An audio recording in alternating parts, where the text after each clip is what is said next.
सभी साथियों को जोहार। आज हमारा ये तीसरा क्लास है और इससे पहले दो क्लास में हम लोगों ने देखा है कि किस प्रकार से CNT जो अस्तित्व में आया, कौन कौन से कारण उस पर अपना योगदान दिए। दूसरे क्लास में हम लोगों ने पहले अध्याय को समझा कि ये किस क्षेत्र में प्रभावी है और क्या परिभाषाएं हैं, क्या निरसन है। और जो निरसन वाला बोला गया था आपको कि टेलीग्राम ग्रुप में दे दिया जाएगा, वो आप लोग को मिल चुका होगा। तो आज हम लोग ये आगे बढ़ते हैं, हम लोग अगले चैप्टर की ओर, अध्याय 2 की ओर बढ़ते हैं। आज हमें 2 अध्याय कवर करना है, अध्याय 2 और अध्याय 3। तो अध्याय 2 में देखिएगा, इसमें कुल धाराएं हैं, धारा 4 से लेकर के 8 तक। धारा 4 से लेकर के 8 तक है। इसमें बेसिकली है क्या, इसमें है आपके काश्तकार के वर्ग, काश्तकार के वर्ग, ठीक है। क्लासिफिकेशन ऑफ टेनेंट्स है, तो उस पर हम लोग को देख लेना है कि क्या है। सबसे पहले तो काश्तकार मतलब क्या कि जो कि उस भूमि पे खेती कर रहा हो या करवा रहा हो, वो काश्तकार। अब काश्तकार वो सब सारे लोग, काश्तकार एक बड़ा समूह है, जैसे एक बड़ा सा गोला है काश्तकार। अब उसके अंदर छोटे छोटे गोले होंगे, जैसे कि रैयत, दर रैयत, अधिभोगी रैयत, भूस्वामी, मुंडारी खुटकट्टीदार या खुटकट्टी अधिकार प्राप्त रैयत। इसे सब सारा परिभाषा इस अध्याय में है। ये सब हम लोग आराम से देखते चलते हैं। तो सबसे पहले देखिएगा आप लोग धारा 4, इसमें क्या है, काश्तकार के वर्ग। अब इसमें धारा 4 में अलग अलग प्रकार के बताए गए हैं, जैसे कि सबसे पहला है भूस्वामी, जिसमें कि उपभूस्वामी भी शामिल है, यही कहा गया आपका।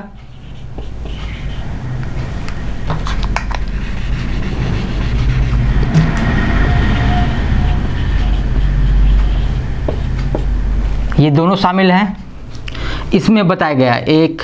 दूसरा में आपका बताया गया है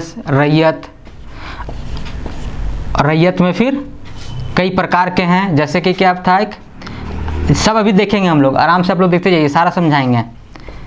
अधिभोगी रैयत,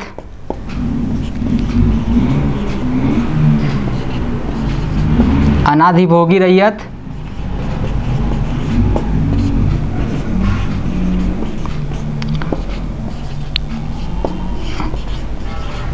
दर रैयत। इसके बाद है आपके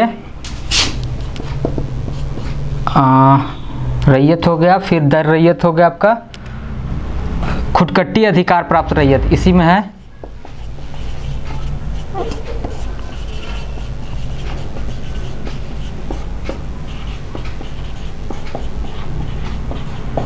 रैयत। उसके बाद है आपका, यहाँ दिख रहा होगा आप लोग को, फिर है मुंडारी खुटकट्टीदार रैयत। ये मुंडारी खुटकट्टीदार, सिंपल यही है, ठीक है। अब इसे हम लोग आराम से समझते हैं एक एक करके। तो ये जो धारा 4 में एक प्रीव्यू बोल सकते हैं इसको, कि एक दर्शा दिया गया है। इसके बाद इसका विस्तार धारा 5 में, जैसे कि भूस्वामी, इसको परिभाषित किया गया है आपका धारा 5 में, और उसमें फिर विस्तार पूर्वक बताया गया है कि भूस्वामी कौन होंगे। तो इसमें कहा गया है कि भूस्वामी में वे लोग शामिल होंगे जो कि किसी स्वत्वधारी, मतलब प्रोप्राइटर जो हैं भूमि के, जो निर्माण करता हैं, उससे उस पे काश्तकार बसाने के लिए या फिर रैयत में देने के लिए भूमि पे कृषि करवाने का अधिकार अर्जित किया हो। समझ में आ रहा है? जैसे मान के चलिए कोई प्रोप्राइटर है, कोई स्वत्वधारी है, जिसने वो निर्माण करवाया, जो सारा कुछ करवाया, मान के चलिए अब सरकार है, उस समय में भी पावरफुल वही था भाई। तो उससे हम लोग ये अधिकार ले लिया कि भाई मैंने ये अधिकार ले लिया कि मैं इस पर कृषि करवाऊंगा, मतलब इस पर रैयत बसाऊंगा या काश्तकार बसाऊंगा, अलग अलग तरीके से। तो मैं हो गया भूस्वामी, और मैंने फिर जिसे दिया वो हो जाएगा रैयत काश्तकार अलग अलग तरीका है कि वो किस हिसाब से वो लिया है, इस पर डिपेंड करता है। ठीक है, तो ये हो गया भूस्वामी। क्या ये अब बात समझ में आया होगा कि भूस्वामी कौन हो जाएगा? जो कृषि करवाने के लिए भूमि का अधिकार अर्जित किया हो, कि उस पर कृषि करवाएंगे तो प्रोप्राइटर से वो अर्जित किया हो अधिकार, वो हो जाएगा भूस्वामी। इसके अलावा एक चीज़ और है कि भूस्वामी और कौन होगा? तो जो छोटा नागपुर भूधृति अधिनियम, ये देखिएगा ये बार बार यूज होगा, छोटा नागपुर भूधृति अधिनियम,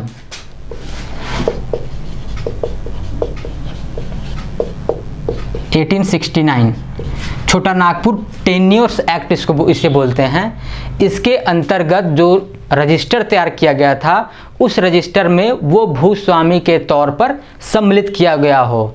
तो अब समझ में आया, ये वे सारे लोग जो या तो इस रजिस्टर में छोटा नागपुर भूधृति अधिनियम के द्वारा जो रजिस्टर तैयार किया गया था उसमें भूस्वामी के तौर पर शामिल हो, या फिर वे लोग भूस्वामी कहलाएंगे जिन्होंने स्वत्वधारी से मतलब प्रोप्राइटर से उस पे रैयत बसाने, काश्तकार बसाने का अधिकार अर्जित किया हो, वे सारे लोग भूस्वामी कहलाएंगे। ये हो गया सिंपल सा बात इसका। ये आपका हो सकता है क्लियर हो गया होगा। ये आपका धारा 5 में है। धारा 6 में आ जाइएगा तो यहाँ पे रैयत को परिभाषित किया गया है। धारा 6 में अब है कि धारा 6 में रैयत। अब रैयत कौन है? तो रैयत और भूस्वामी ये दोनों में अंतर क्या है, ये देखिएगा आपको ये आगे मिल जाएगा। ये आगे जाकर के आर्टिकल आपका आर्टिकल 7 में ही है। आर्टिकल 7 में नहीं 6 में ही होगा। आर्टिकल 6 में ही है ये कि रैयत और भूस्वामी में बेसिकली अंतर क्या है। तो जब वो कहा गया है कि कोर्ट ये निर्धारित करते समय, ये एज्यूम करते समय कि वो रैयत है या भूस्वामी है, तो इसमें ये चीज़ देखा जाएगा कि उसने उस भूमि का धारण किस लिए किया है, मतलब उसका जो उद्देश्य है वो क्या है। तो अभी जैसे इस पे भूस्वामी पे बात हुआ था कि वो उस पर रैयत बसाएगा या काश्तकार बसाएगा, वो हो जाएगा भूस्वामी। ठीक है, कृषि कार्य मतलब दूसरे से करवाएगा, उससे लगान तहसीलेगा। रैयत कौन हो गया कि रैयत वे लोग हो गए जिसने भूमि पे कृषि करने का अधिकार अर्जित किया है, मतलब वे खुद से या अपने हित उत्तराधिकारी के साथ, हित उत्तराधिकारी मतलब अपने परिवारजन या फिर किसी मजदूर से लगवा करके उस पे कृषि कार्य करे और लगान भरे, वे हो जाएंगे रैयत जो कि कृषि कार्य करे। ठीक है, तो यही चीज़ आपका इस पे किया गया है कि ये दोनों में क्लासिफिकेशन करने के लिए कोर्ट ये देखेगा कि वो स्थानीय रीति मतलब किस रीति के हिसाब से, मतलब रीति जो भी है उसके हिसाब से जो वो भूमि धारित कर रहा है उस पर क्या है, वो तो स्थानीय रीति एक देख लेगा, और दूसरा उसका उद्देश्य क्या है, कृषि करना या करवाना, उस हिसाब से रैयत या भूस्वामी डिसाइड होगा। तो उम्मीद है ये आपको क्लियर हो गया होगा रैयत। अब आगे देखिएगा इसी पे क्या है कि अधिभोगी रैयत और अनाधिभोगी रैयत, ये दो प्रकार बताए गए हैं। तो अधिभोगी रैयत को जब आप इंग्लिश में देखिएगा तो उस पे करता है ऑक्यूपेंसी रैयत, मतलब ऐसा रैयत जिस पे, इसका सामान्य सा मतलब है, जब आप पूरा डिटेल में पढ़िएगा तो समझिएगा, सिंपल आपको बता देते हैं अभी आपको कि अधिभोगी रैयत इस अधिनियम में उन्हें कहा गया है जो इस अधिनियम के लागू होने के समय, मतलब 11 नवंबर 1908 को जो भी रैयत के पास अधिभोगाधिकार था, मतलब वो ऑक्यूपाइड किए हुए थे, जिस लैंड पे उन्हें अधिभोगी रैयत का दर्जा प्राप्त था, उनको अधिभोगी रैयत की श्रेणी में रखा गया है, मतलब अधिभोगाधिकार हो। अधिभोगाधिकार मतलब उसका उपभोग करने का अधिकार हो, और वो ऐसा रैयत। और अनाधिभोगी मतलब कि वैसे रैयत जिसको कि इस अधिनियम के लागू होने के समय अधिभोगाधिकार प्राप्त ना हो, मतलब वो ऑक्यूपाइड नहीं किए हुए थे, वैसे लोगों को अनाधिभोगी में रैयत में डाल दिया गया है। उम्मीद है आपको क्लियर हुआ होगा कि अधिभोगी का मतलब जो इस अधिनियम के लागू होने के समय उन्हें अधिभोगाधिकार प्राप्त था, अधिभोगी रैयत के तौर पर वो इस पे चिन्हित किए गए हैं। अनाधिभोगी मतलब वैसे रैयत जो अधिभोगी रैयत की श्रेणी में नहीं थे, वो अनाधिभोगी रैयत। क्लियर है।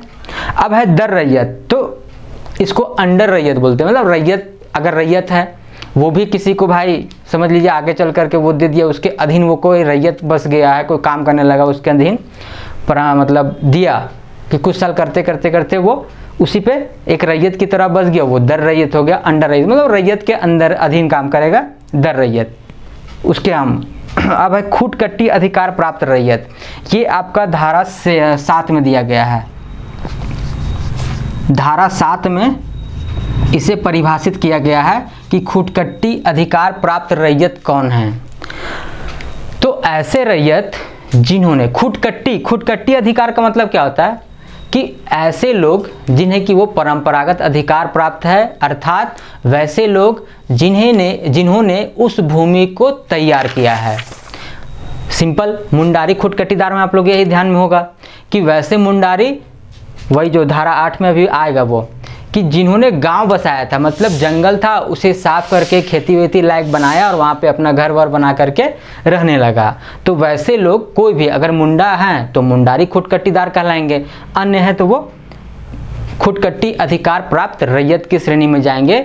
मतलब जो लोग गांव को बसाए हैं, जंगल को काट करके उसे साफ सफाई करके खेत बनाया, गांव बसाया, वैसे लोग खुटकट्टी अधिकार प्राप्त रैयत की श्रेणी में आएंगे।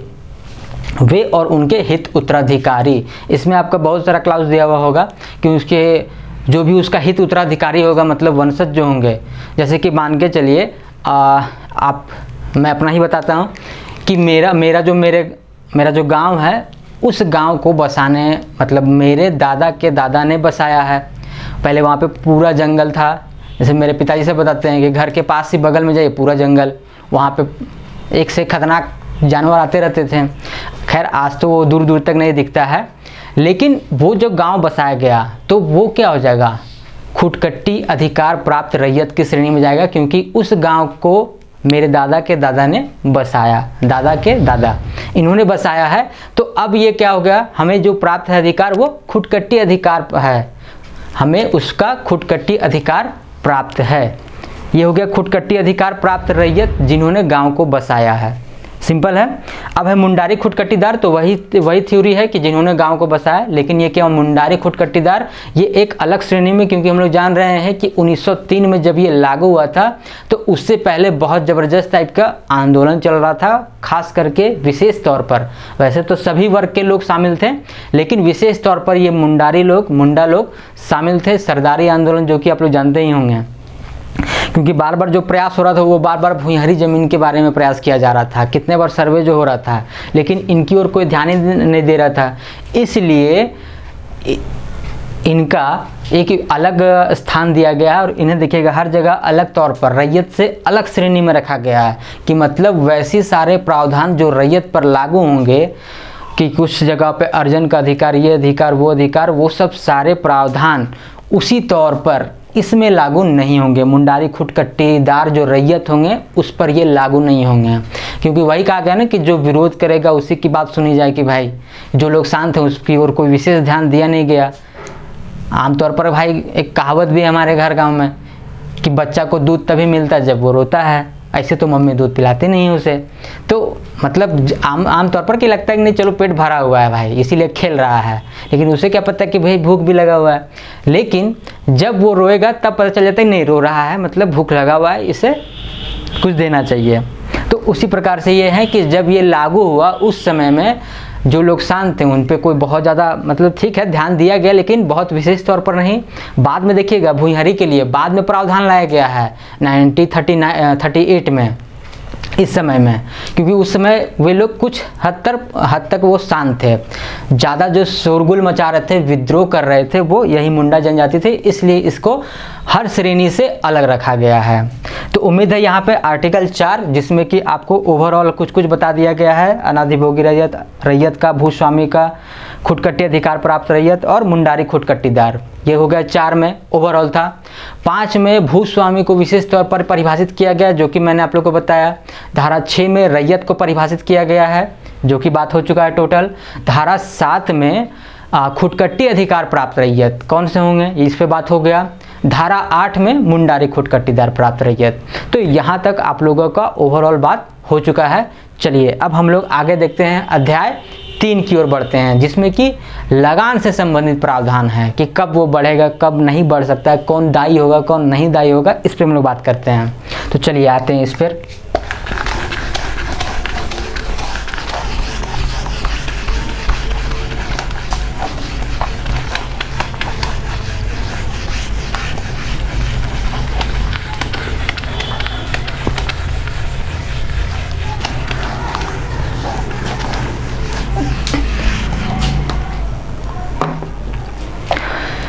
चलिए तो अब हम लोग बात करते हैं अध्याय 3 की। अध्याय 3 में इसका जो अध्याय का हेडिंग है वो है भूधारक, और आर्टिकल है इसमें 9 से लेकर के 15 तक। इसमें भूधारक कि कब भूधारक लगान वृद्धि का दायी होगा, कब नहीं होगा, और इसके अलावा रजिस्ट्रीकरण के लिए दिया गया है कि रजिस्ट्रीकरण कैसे किया जाएगा और कौन से वो प्रावधान है या शर्त है जिसके अधीन ये रजिस्ट्रीकृत किया जाएगा। साथ ही इसमें और लगान के विभाजन के बारे में बताया गया है। तो ओवरऑल ये हो गया कि क्या क्या पे इस पे बात होना है। तो सबसे पहले चलिए आइए धारा 9 पे।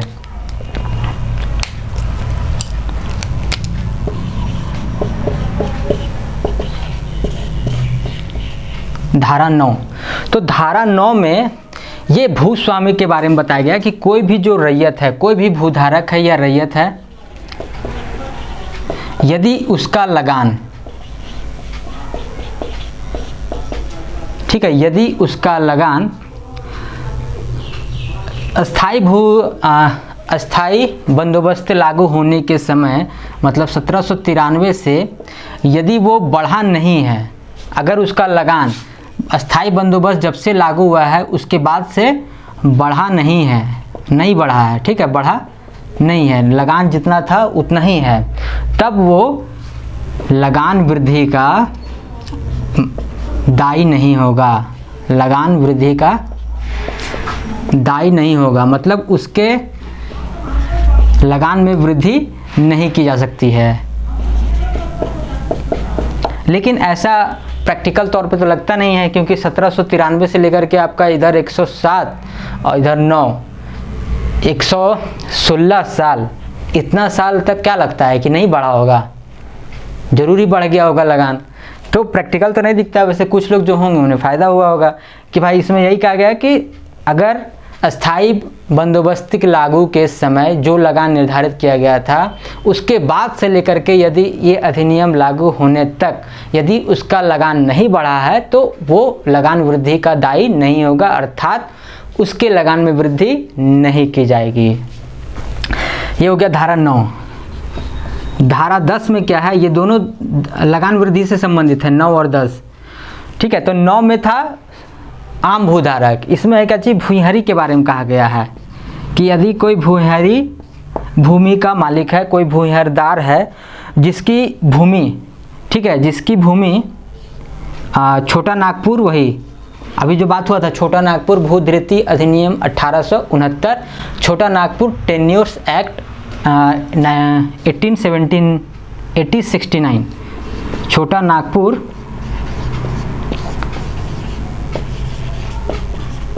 भूधृति अधिनियम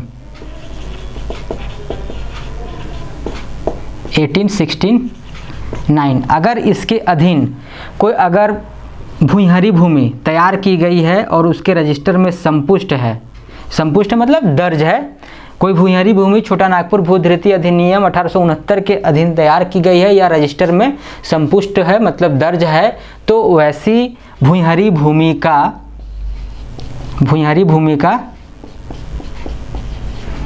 लगान वृद्धि नहीं किया जाएगा।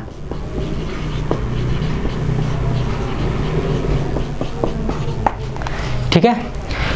यदि कोई भूइंहरी भूमि जो कि छोटा नागपुर भूधृति अधिनियम के अधीन तैयार किया गया हो या उसके रजिस्टर में दर्ज हो, शामिल हो, तो वैसी भूइंहरी भूमि का लगान वृद्धि नहीं किया जाएगा। ये हो गया 9, ये हो गया 10। अब एक मजेदार हो गया था काची कि ये तो प्रैक्टिकल आपको लग नहीं रहा है, लेकिन बाद में इसी को लेकर के विवाद हो गया कि भाई जो ग्राम प्रधान हुआ करते थे, मतलब मुखिया कह लीजिए, तो वे लोग क्या कहने लगे कि भाई ऐसा तो प्रैक्टिकल अभी बोले थे कि है, और लगता नहीं कि प्रैक्टिकल होगा कि भाई 116 साल हो गया और उसमें लगान में वृद्धि ना हुआ हो, ऐसा तो पॉसिबल है नहीं। तो ऐसी स्थिति में क्या होने लगा कि कुछ लोग जो रहते हैं ना मुखिया टाइप के हैं, अगर उनका भाई थोड़ा रीच है, पहुंच है, थोड़ा लोगों के बीच पैठ है, तो वे लोग थोड़ा अपना अधिकार विशेष तौर पर मतलब अन्य से अधिक मानने लगते हैं। जैसे पेंशन है वो आम कर्मचारियों के लिए बंद है, जो कि अपने जीवन का 40 साल सरकार के अधीन काम कर रहा है या सरकार के लिए दे रहा है, 30 से 40 साल तो दे ही देता है। तो लगभग मान के चलिए जो 30 से 40 साल दिया है उसे पेंशन पाने का कोई अधिकार नहीं है, और हम लोग इसे मान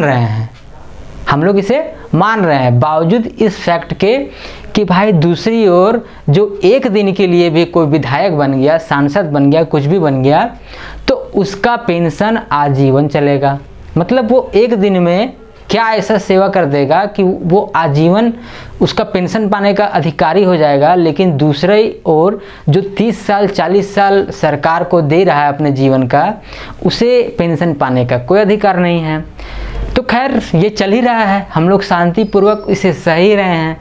तो उसी प्रकार से अन्य लोग थे वो तो सह ले रहे थे, लेकिन जो मुखिया थे, ग्राम के मुखिया लोग, वो तो बोले नहीं, हम लोग तो इसमें शामिल नहीं हैं, हम लोग तो आम हैं, हम लोग आम तो रहे नहीं, खास है, हम लोग मुखिया हैं, हमारे कैसी वृद्धि हो जाएगी। बोला भाई रुक बताते हैं। 1920 में संशोधन करके लाया गया धारा 9A या 9 का जो भी कह लीजिए, इसे जोड़ा गया वर्ष 1920 में। और ये ग्राम मुखियों के लिए ही किया गया कि जो भी ग्राम प्रधान हैं, मुखिया हैं, जो भी हैं, उनका भी लगान वृद्धि किया जाएगा उपायुक्त के आदेश से, या फिर वहाँ पे जो राजस्व अधिकारी होंगे, जो भी हैं राजस्व डिपार्टमेंट के जितने अधिकारी हैं, उनके अनुशंसा पर। मतलब वो बोला गया है अध्याय 15 में जो बात कही गई है उसमें अभिलेख रिकॉर्ड्स तैयार करने की बात की गई कि अधिकार अभिलेख तैयार किया जाएगा, रिकॉर्ड्स ऑफ राइट्स, तो वो तैयार किया जाएगा और उसके अधीन देखा जाएगा किस लोगों के पास कितनी भूमि है, और उसके बाद उस पर संशोधन किया जाएगा कि इस हिसाब से वर्तमान समय के अनुसार उसमें कितनी वृद्धि होनी चाहिए, और इन लोग को भी उसमें डाल दिया गया।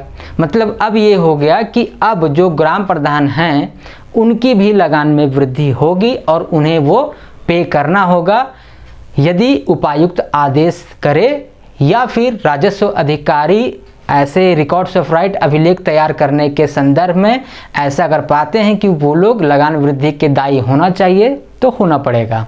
इसलिए ना कि राजस्व कर्मचारी जो भाई लोगों का भी हुआ है, जिनका भी, वो अभी के मतलब समय के अनुसार बोल सकते हैं कि थोड़ा उन लोग का पावर कम हो गया है, लेकिन अभी भी काफ़ी पावर है। ज़मीन के मामले में समझिए बहुत ही खतरनाक पावर है, क्योंकि एक तरह से वो क्या है, क्योंकि जो भी दिखेगा थाना का जो पावर होता है वो होता है दरोगा में। दरोगा मतलब थाना जो इंचार्ज है। अभी तो खैर इंस्पेक्टर वाला, अधिकांश थाना इंस्पेक्टर वाला हो गया है, लेकिन जब समय हुआ करता था कि दरोगा बाबू ही रहा करते थे थाना इंचार्ज, तो उस समय उनका पावर बहुत खतरनाक होता था कि वो जो धारा लगा दे बस वही मान्य है। उसी प्रकार से ये जो है राजस्व कर्मचारी जो अभी भाई लोग जो नियुक्त हुए हैं, जितने लोग अभी देख रहे होंगे, तो वो भी समझ लीजिएगा आपका भी अधिकार बड़ा खतरनाक है कि भाई आप भी क्या है, सब इंस्पेक्टर ही हैं। मतलब ये लोग जो भी लिख देंगे कि भाई ऐसा है, तो उसके बाद जो सीओ इनके भाई सीनियर के सीनियर हैं, सीओ मतलब इनके ऊपर सीआई और सीआई के ऊपर सीओ, जो कि आप जेपीएससी के थ्रू से बनिएगा, तो उनको भी सोचना पड़ेगा कि भाई वो भी कुछ नहीं कर सकते हैं कि जब तक कि ये जो रिकमेंडेशन है ये अगर सही से ना लिखें, ये अगर लिख दे कि ये नहीं, ये बढ़ना चाहिए तो बढ़ेगा ही, ये बोल रहे थे नहीं इसका म्यूटेशन नहीं हो सकता या फिर ट्रांसफ़र नहीं हो सकता, तो भाई जो वो रिकमेंडेशन कर दिए वो तो खैर उसको फिर बदलवाना पड़ेगा इन्हीं के थ्रू से, और कोई चारा नहीं है, क्योंकि ये ग्राउंड ऑफिसर हैं। तो इसी के लिए वो राजस्व अधिकारी वाला ये अधिकार, मतलब राजस्व कर्मचारी जितने अधिकारी हैं उनको ये अधिकार दिया गया था कि वो अभिलेख तैयार करेंगे और देखेंगे कि ये इनका लगान बढ़ने योग्य है या नहीं है। यदि है तो फिर वो बढ़ेगा, लेकिन एक लिमिटेशन दिया गया था कि यदि एक बार लगान बढ़ गया तो उसके बाद पुनः 15 वर्षों के पहले 15 वर्षों तक मान के कह लीजिए आप कि 15 वर्षों तक उसके लगान में पुनः वृद्धि नहीं की जाएगी। ऐसा नहीं है कि भाई आज बढ़ा दिया गया, किसी से दुश्मनी हो गया या फिर किसी का मान लीजिए राजस्व अधिकारी से अनबन हो गया है, तो ऐसा नहीं है कि भाई आए चलो इसका लगान बढ़ाओ, कितना 500 दे रहा था ना, इसका 1000 करो, फिर एक हफ्ता बाद आए फिर इसका बढ़ाओ 5000 कर दो। तो ऐसा नहीं होगा। इसमें यह है कि यदि एक बार बढ़ जाए तो उसके बाद अगले 15 वर्षों तक पुनः वृद्धि नहीं की जाएगी। तो धारा 9 और धारा 10, उम्मीद है आप लोग को ये क्लियर हो गया होगा। ये धारा 9 का ये बाद में वर्ष 1920 में जोड़ा गया है CNT में जो संशोधन करके। यहाँ तक क्लियर है। अब हम लोग बात करते हैं धारा 11, 12। चलिए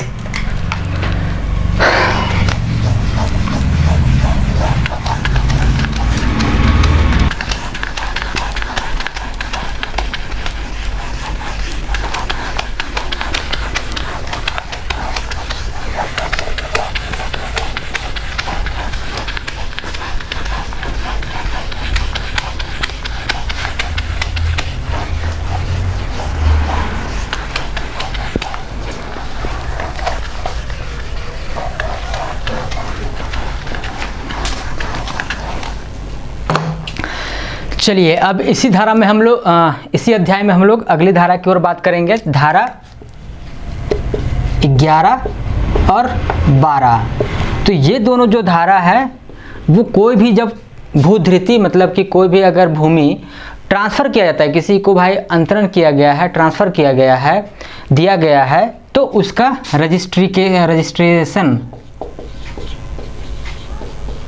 रजिस्ट्रेशन करवाना अनिवार्य होगा। यही कहा गया है इसमें। मतलब इसमें यह कहा गया है कि यदि कोई भी व्यक्ति अपने भूमि का अंतरण मतलब ट्रांसफ़र करता है किसी भी माध्यम से, या फिर वो एक्सचेंज करता है विनिमय के माध्यम से, या बेच देता है, या फिर वसीयतनामा मतलब जिसको कि विल बोलते हैं, वसीयतनामा के तौर पर दे देता है, या दान दे देता है, तो कोई भी कंडीशन में यदि वो ट्रांसफ़र होगा तो जिसको भी ये ट्रांसफ़र किया गया है, जिसको भी ये दिया गया है, बेचा गया है, या जिसके साथ एक्सचेंज किया गया है, तो उस अंतरिति का देखिएगा, दो चीज़ वहाँ पे आप लोग को परेशान कर सकता है। एक होता है अंतरिति और एक होता है अंतरक। ये चीज़ समझिएगा, जब आप लोग पढ़िएगा इसको तो ये दोनों वर्ड आपको बहुत मिलेगा। तो इसे आप समझ लीजिए। अंतरिति मतलब क्या होता है, जिसे ट्रांसफ़र किया गया, जैसे मैं हूँ और आप हैं, मैं अगर आपको बेच रहा हूँ, ठीक है, तो मैं हो गया अंतरक, मतलब मैं अंतरक, और आप अगर ले रहे हैं ट्रांसफरी तो आप हो गए अंतरिति। अंतरिति आपने लिया है तो आप हो गए अंतरिति, और मैंने बेचा है या फिर मैंने आपको दिया है तो मैं हो गया अंतरक। ये क्लियर है।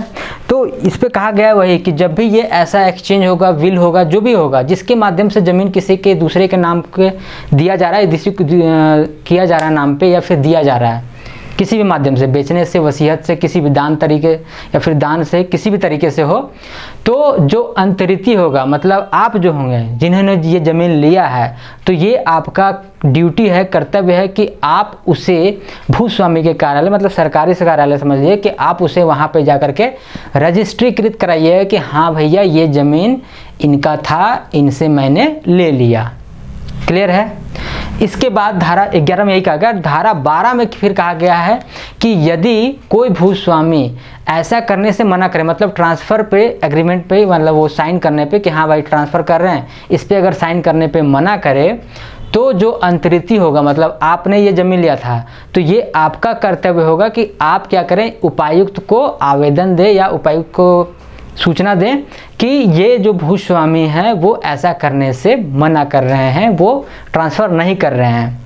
तो जो उपायुक्त होंगे वो क्या करेंगे, पूछेंगे भूधारक से या वो जो भूस्वामी उससे कि क्यों भाई क्यों नहीं कर रहे हो, तो वो अपना कारण बताएगा। अगर कारण से उपायुक्त संतुष्ट हो गए तो ठीक है, और अगर नहीं हो गए तो बोलेंगे कि ठीक है, तुम्हारा जो कारण बताया गया वो ठीक ठाक नहीं लग रहा है, पर्याप्त नहीं लग रहा है, तो वो उसी समय वो उसको अप्रूव कर देंगे कि भाई तू साइन करो, तुरंत उसको अंतरक मतलब उसको ट्रांसफ़र करवा देंगे। मान लिया जाए कि हाँ भाई उन्होंने ट्रांसफ़र कर दिया। ये पावर है उपायुक्त का, सोच लीजिएगा। इसीलिए मैंने कहा था कि आपको सारे जितने भी प्रावधान है सीएनटी में, उसमें केंद्र बिंदु पे जो है वो है उपायुक्त। क्लियर है। धारा 11 और धारा 12। धारा 11 में रजिस्ट्रेशन करवाना अनिवार्य होगा, और 12 में है कि यदि भूस्वामी या भूधारक जो है वो मना करे अगर ट्रांसफ़र करने पे, तो जो अंतरित होगा जिसको कि किया गया था उसका क्या अधिकार होगा, वो उपायुक्त को कैसे सूचना देंगे और उपायुक्त उसके उपरांत क्या करेंगे। ये हो गए धारा 11 और 12। अब देखिएगा धारा 13। धारा 13 में ये लगान का विभाजन बताया गया है कि यदि कोई भूधृति है, मतलब कोई भूमि है, जोत है, खंड है, जो भी है, तो उसको अगर विभाजित किया गया, जैसे मान के चलिए कोई भूखंड है, अगर मेरे और आपके बीच में वो डिवाइड कर दिया गया, तो उसी हिसाब से वो उपायुक्त जो होंगे वो लगान को भी उसी अनुपात पे, जैसे कोई ज़मीन है 100% हो गया, मुझे दिया गया भाई 40%, आपको दिया गया 60%, तो जो वो लगान होगा वो उसको भी डिवाइड कर दिया जाएगा 40 और 60 के रेशियो में। ये चीज़ कहा गया है कि उसी अनुपात में फिर वो लगान को भी विभाजित कर दिया जाएगा। ये हो गया आपका धारा 13। अब हो गया धारा 14 और 15। हम लोग देखते हैं आगे। चलिए इसे हटाते हैं।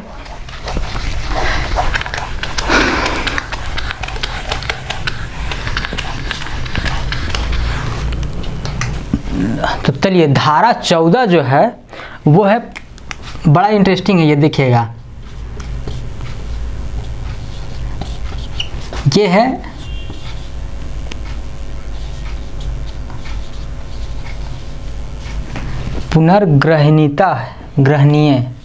पुनर्ग्रहणीय भूमि या भूधृति है, इससे संबंधित है।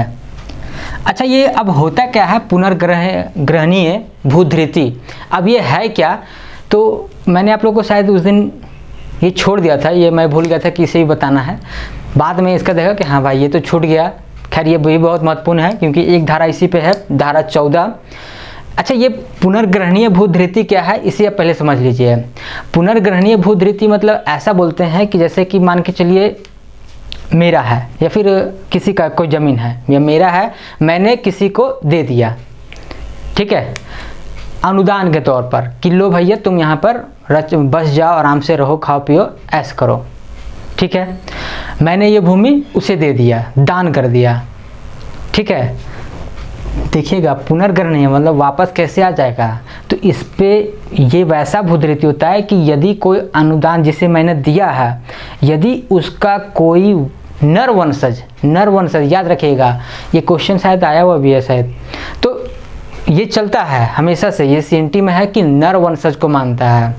जब भी देखिएगा आगे जिस पे भी उत्तराधिकार का अधिकार प्राप्त होगा वो नर को ही होगा, मतलब पुरुष परंपरा चलेगा। महिला जो बेटियां होंगी उन्हें पिता के जो संपत्ति है उस पर ये अधिकार नहीं होगा, भूमि वगैरह पर, ये चीज़ है। तो इसमें भी वही चीज़ है कि मैंने जिसे अनुदान में दिया था उसका यदि कोई नर वंशज नहीं है तो, या फिर दूसरा कंडीशन कि कोई आकस्मिक घटना घट जाती है, तो इन दोनों कंडीशन में क्या होगा कि जो वो भूमि मैंने उसे दिया था, तो ऐसा नहीं है कि उसे दिए तो उसका अगर कोई बेटा नहीं है, कोई नर वंशज नहीं है, तो ऐसा नहीं है कि उसका कोई दोस्त यार कोई रिश्तेदार दूर का आकर के बोले कि नहीं ये मेरा भाई रिश्तेदार का था, इस पर मेरा अधिकार है, ये नहीं होगा। अगर उसका बेटा नहीं है, कोई नर वंशज नहीं है, तो वो भूधृति वापस से मेरे संपत्ति में शामिल हो जाएगा कि ये मेरा प्रॉपर्टी है। क्लियर है? इसी को कहते हैं पुनर्ग्रहणीय भूधृति। क्लियर है? तो वैसी स्थिति में क्या होगा कि अगर मैंने किसी को दिया तो अब वो क्या करेगा, बिना मेरी अनुमति के उस पर कोई धारणाधिकार कर दिया, मतलब कोई अपना अधिकार नहीं जमा सकता है। अगर वो जमाएगा तो उसे रद्द माना जाएगा कि वो अपना अधिकार नहीं जमा सकता है, मैंने उसे जीने खाने के लिए दिया था, कि यदि उसका वो जब तक है अपना जिए खाए, उसका बेटा का बेटा जो भी, लेकिन यदि कोई नर वंशज नहीं बचा तो वो वापस मेरी संपत्ति में शामिल हो जाएगा। तो अब है कि कब नहीं होगा, इसके अपवाद क्या होंगे कि यदि मैंने जिसे दिया वो क्या करेगा, इस पे अपना भवन बना लिया, स्थायी मकान बना लिया, कोई स्थायी संरचना का निर्माण करवा दिया, तो नहीं होगा। ऐसा इसका कुछ कुछ कंडीशन ऐसे देख लीजिए, जैसे कि क्या है कि अगर वो निवास गृह बना ले, अस्थायी भवन बना ले, या अस्थायी उद्यान, कैनाल, पूजा स्थल, शमशान, कब्रिस्तान या खान इत्यादि बना ले, तो वो वापस नहीं मिलेगा। मतलब वो वापस उस संरचना पर अधिकार इसका नहीं हो जाएगा। ये सिंपल सा बात है कि जो वो निर्माण करवा दिया है स्थायी संरचना, वो उसके अधिकार क्षेत्र में रहेगा कि जब तक वो टूट ना जाए। क्लियर है? तो यही चीज़ है। तो यहाँ पर लेकिन देखिएगा इसमें क्या चीज़, एक चीज़ और जोड़ा गया है कि इस धारा में जो भी ये प्रावधान किया गया कि हाँ भाई उसका वापस आ जाएगा, तो वापस जो भी आ जाएगा, जो भी इसका वंशज होगा, पुनर्करणीय भूधृति, मतलब मेरा जो वंशज होगा उस पर यदि उस ज़मीन पर कोई खनिज निकल जाए तो उस खनिज पर मेरा या मेरे उत्तराधिकारी का, मतलब वंशज का कोई अधिकार नहीं होगा। ऐसा बोल दिया है कि ये सिद्ध नहीं होता है कि वो उसका उस पर अधिकार है, तो उस पर मेरा अधिकार नहीं होगा, अन्यथा वो अन्य रूप से मुझे प्राप्त ना हो। क्लियर है यहाँ तक? मतलब वो पुनर्गृह पुनः प्राप्त हो सकता है उसके नर वंशज पे ना होने पे, या फिर अन्य कंडीशन पे कोई भी आकस्मिक घटना हो जाए तो, लेकिन उस पे जो खनिज होगा उस पर मेरा अधिकार सिद्ध नहीं हो जाता है। यहाँ तक हो गया धारा 14। अब आज का लास्ट देखिए धारा 15। धारा 15 में देखिए क्या चीज़ है कि ये सिंपल सा है कि कोई भी सिंपल है, ये कोई बहुत ज़्यादा इंपॉर्टेंट नहीं है, इसे सिर्फ पढ़ के बता देता हूँ क्या ये कि इसमें कहा गया कि धारा 11 के अधीन कोई अंतरण, जैसे धारा 11 में हम लोग पढ़े थे ना कि रजिस्ट्रेशन करवाना अनिवार्य होगा। अंतरिति जो होगा, मतलब जिस पे ट्रांसफ़र किए जो प्राप्त किया है भूमि, उसका ये दायित्व होगा कि वो रजिस्ट्रेशन करवाए। तो वही बोला गया है कि धारा 11 के अधीन किसी अंतरण का मात्र रजिस्ट्रिकेशन या रजिस्ट्रीकरण फीस की मात्र प्राप्ति, या धारा 12 के अंतर्गत उपायुक्त के आदेश से, धारा 12 जो है उसमें बोले थे ना कि उपायुक्त आदेश देगा भूस्वामी को कि करो, नहीं करेगा तो ऐसे भी मान लिया जाएगा कि हाँ भाई तुम ट्रांसफ़र कर दिया। तो वही बोल रहा है कि आदेश से भूस्वामी ऐसे किसी अंतरण के टर्म और कंडीशन से आबद्ध नहीं होगा, मतलब कि वो उससे बंधा नहीं होगा, मजबूर नहीं होगा, जो भी टर्म कंडीशन होगा, लेकिन वो करने को बाध्य होगा। यहाँ तक हो गया क्लियर आपका। आज हम लोग पढ़ लिए अध्याय 2 और अध्याय 3, धारा 4 से लेकर के धारा 15 तक। अब हम लोग मिलते हैं कल, तब तक के लिए धन्यवाद।